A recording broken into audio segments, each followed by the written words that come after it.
উজাই আৰক্ষীৰ বৃহৎ সফলতা 10 বছৰৰ পাছত উদ্ধাৰ হ'ল চুৰি হোৱা বাহন 2015 চনতে চুৰি হোৱা বাহন উদ্ধাৰ হ'ল কোহিমাত আৰু গোলাঘাটৰ ডেৰগাঁৱৰ পৰা চুৰি হৈছিল লংকাৰ এজন লোকৰ এই বাহনখন চালকক নিচাযুক্ত দ্ৰব্য খুৱাই চুৰি কৰি লৈ গৈছিল আৰ্টিগা বাহনখন লামডিং সমজিলাৰ এছপি প্লাৱন নাথৰ নেতৃত্বত উদ্ধাৰ কৰা হৈছে এই বাহনখন আৰু হেৰুৱা বাহনখন পুনৰ লাভ কৰি আৰক্ষীৰ ভূমিকা খলাক লৈছে গাড়ীখনৰ গৰাকীয়ে উল্লেখ্য যে বাহনখনৰ পঞ্জীয়ন নম্বৰ সলনি কৰি বিক্ৰী কৰিছিল চুৰি চক্ৰটোৱে আৰু কোহিমাৰ পৰা উদ্ধাৰ কৰা হৈছে এই বাহনখন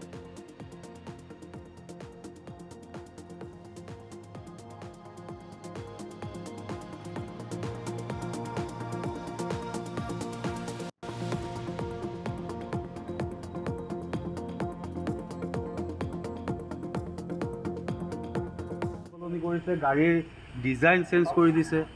আগৰ নম্বৰ অৰিজিনেল নম্বৰ কি আছে অৰিজিনেল নম্বৰ মোৰ হ'ল S02K 0207 আৰু এতিয়া বৰ্তমান লগাই ৰাখিছে NL 05C 7914 2015 চনৰ এপ্ৰিল মাহ ক'ৰ পৰা আছিলে এইটো হেৰাইছিল একচুৱেলি ডেৰগাঁৱৰ পৰা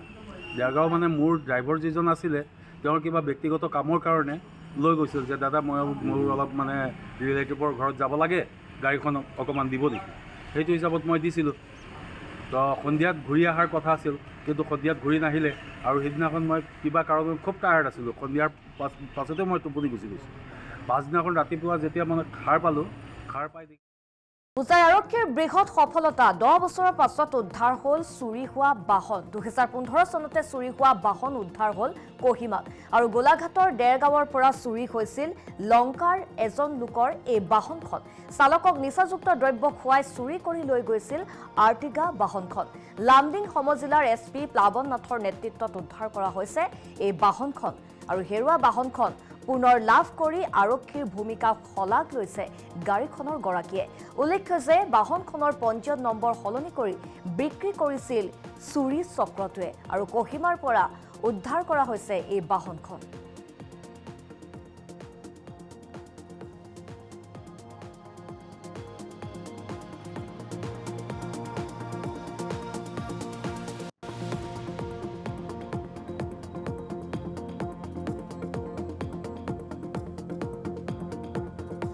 কৰিছে গাড়ীৰ ডিজাইন চেঞ্জ কৰি দিছে আগৰ নম্বৰ অৰিজিনেল নম্বৰ কি আছে অৰিজিনেল নম্বৰ মোৰ হ'ল S02K 0207 আৰু এতিয়া বৰ্তমান লগাই ৰাখিছে NL 05C 7914 2015 চনৰ এপ্ৰিল মাহ ক'ৰ পৰা আছিলে এইটো হেৰাইছিল একচুৱেলি ডেৰগাঁৱৰ পৰা ডেৰগাঁও মানে মোৰ ড্ৰাইভাৰ যিজন আছিলে তেওঁৰ কিবা ব্যক্তিগত কামৰ কাৰণে লৈ গৈছিল যে দাদা মই মোৰ অলপ মানে ৰিলেটিভৰ ঘৰত যাব লাগে গাড়ীখন অকণমান দিব নেকি সেইটো হিচাপত মই দিছিলোঁ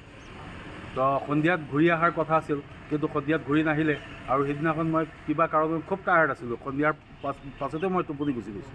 পাছদিনাখন ৰাতিপুৱা যেতিয়া মানে সাৰ পালোঁ সাৰ পাই